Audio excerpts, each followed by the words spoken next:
السلام عليكم ورحمة الله تعالى وبركاته. اللهم صل وسلم وبارك على سيدنا محمد كما باركت على إبراهيم وعلى آل إبراهيم في العالمين إنك حميد مجيد. النهاردة يا جماعة يوم جديد وفيديو جديد، وجايين لكم بفيديو بعد فترة انقطاع. بقالنا أكتر من أسبوع اهوت لظروف. فالنهاردة أنا جايب لكم محصول زي ما بنقول هام جدا واستراتيجي، والمحصول ده لا يخلو منه أي بيت مصري أو أي بيت في جميع أنحاء الوطن العربي الكبير وجميع أنحاء العالم. طبعا ده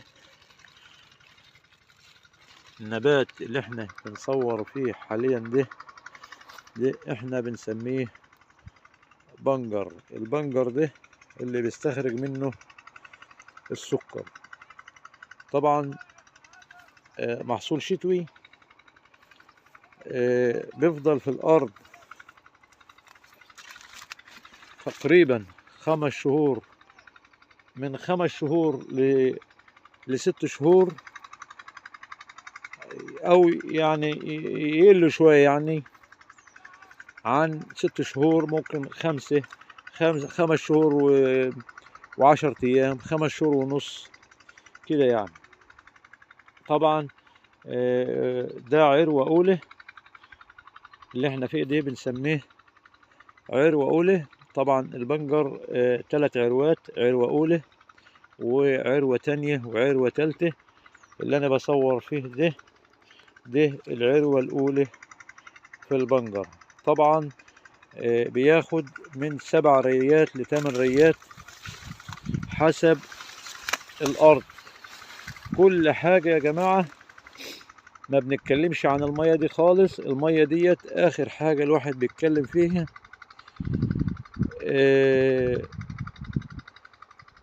كل أرض حسب الصرف بتاعها. ممكن في أراضي تاخد 6 ريات و7 ريات، في أراضي تاخد 5 بس و4 بس، على هوا صرف الأرض إزاي. هي دي المية. طبعا المحصول زي ما انتم شايفين اهو قدام منكم اهوت، بسم الله ما شاء الله. الله يبارك لصاحبها يا رب ويكملها ويرزقه زي ما انتم شايفين. طبعا ده العرش يا جماعة.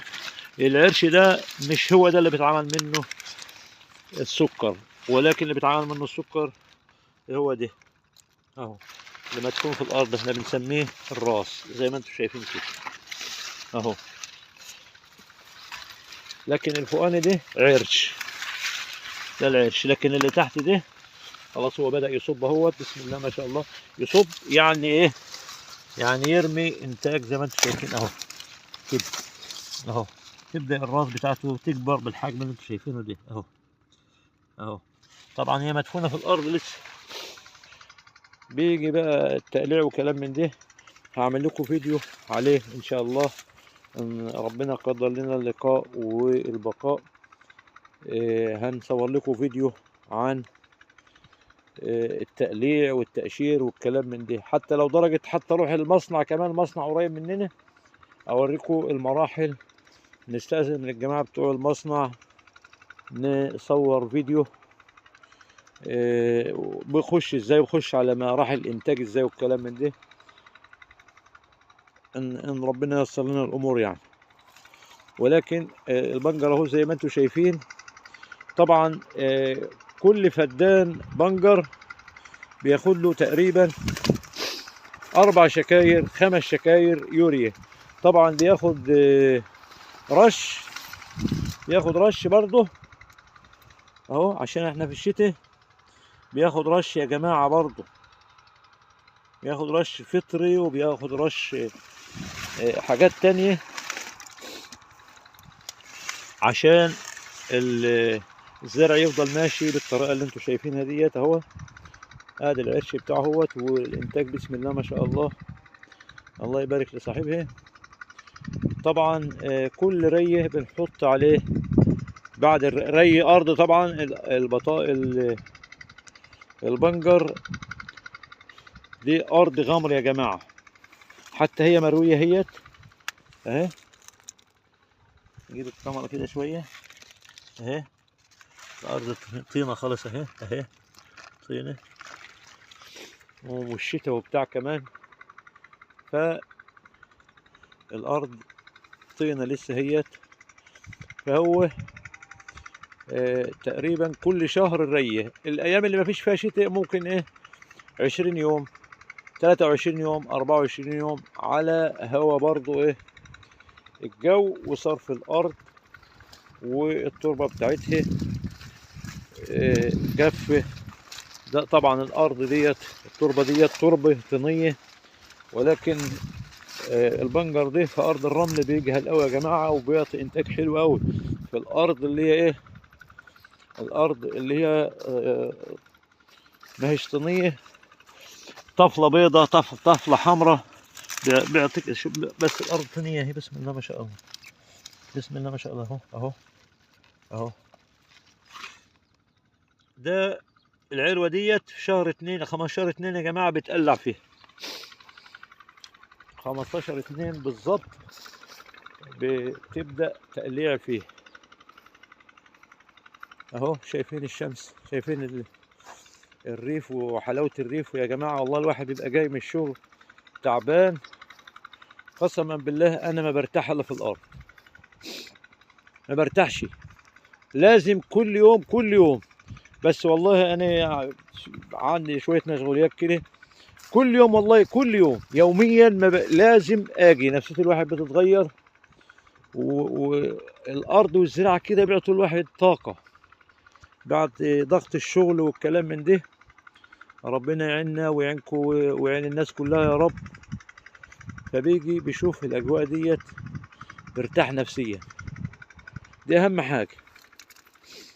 وطبعا انا بشكر اخواتنا في جميع انحاء الوطن العربي الكبير، اخواتنا في العراق، حبايبنا في العراق والاردن اهلنا، وحبايبنا في فلسطين الحبيبه، والسعوديه وليبيا جميع انحاء الوطن العربي الكبير يا جماعه، عشان ما ننساش اي حد خالص.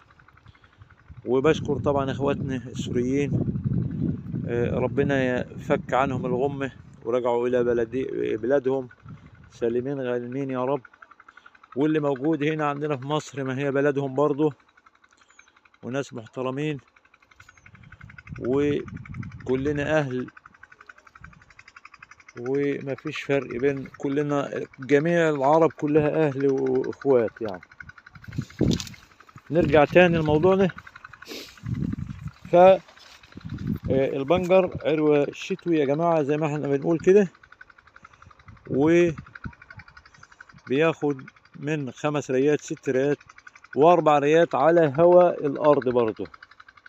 بعد 5 شهور ونص بالنسبة للعروة الأولى، أو 5 شهور على هواء، لأن البنجر هو اللي بيتحكم يا جماعة في التقليع وفي الزراعة.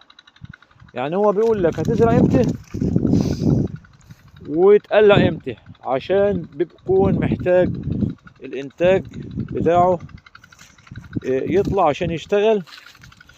فبيقول لك احنا هنشتغل كذا، هتزرع في اليوم الفلاني وبيجي طبعا المندوب بتاع المصنع بيجي بيتابع برضه، وبيجي يرش من المصنع عشان يشوف هيتقلع امتى. وطبعا الفلاح بيبقى مستعجل عشان يقلع ويزرع اي محصول تاني اهو. بسم الله ما شاء الله. خلينا نكبر الكاميرا كده عشان تشوفوا الخير بتاع مصر اهو اهو. بسم الله ما شاء الله اهو، طالعه بسم الله اهي على وش الارض اهي. فطبعا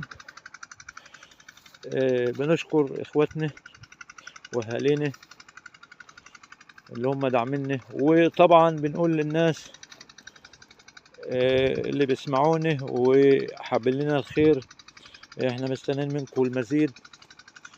و اللي ما اشتركش يشترك، واللي بيسمع الفيديو يا سيدي يسمعه للآخر. يعني في ناس كتير يقولوا ايه احنا ما بنعرفش في الزراعة، عايزين تغير المحتوى بتاع. هي دي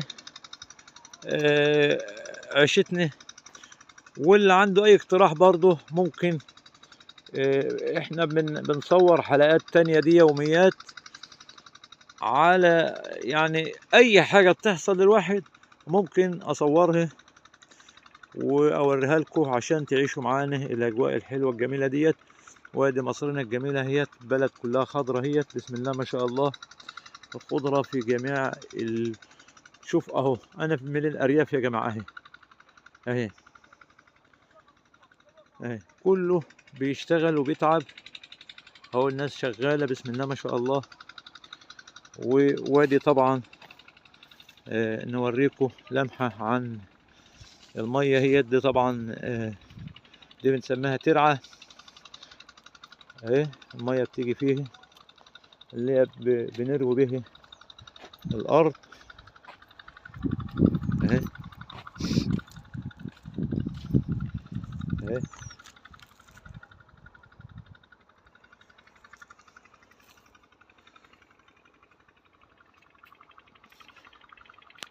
فبنقول وادي منظر الشمس هي لحظة الغروب اهيت، باقي حاجات بسيطة عن المغرب تقريبا 10 دقايق ولا حاجة او اقل شوية كمان.